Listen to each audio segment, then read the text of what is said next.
یو میخوام ناله کنم از این همه رنبازی مثل بچه‌ای که همش بی خبر شربازی. اینجا هر کی پاش برسه میخواد لید کنه. میگن زندگی مسابقه است بود که لید نکنه. پرسش های جدی توی این مغزمه نمیپرسم چون نمیخوام برم محکمه. البته اکثریت جوابا که میدونم اینو میخوام ندونم. نمیخوام باشم مثل اونی که هیچی نمیدونه میخواد از دنیا بره. نمیخوام واسه همینی که شدم از اینجا کلافه. هیچ کسم نمیتونه سرم شیره بماله. میخونم رپ از درد جل جامعه تا اینکه بشم تو مغز دی جوری افسانه. طاقت من اینجا به سر رسیده انگار این شیطونه روحش در من دمیده.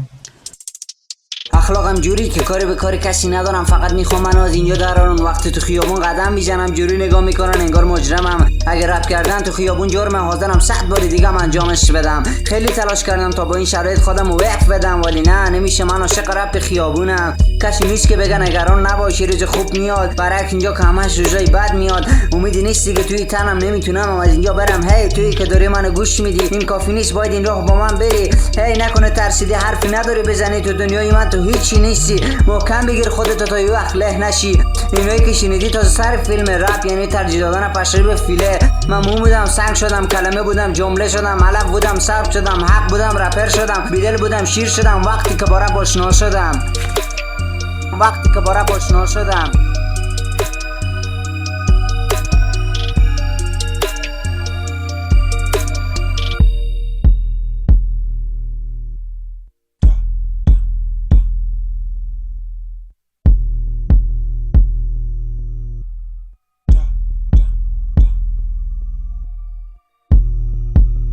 Yo bro, now it's your turn. Listen up and feel this one.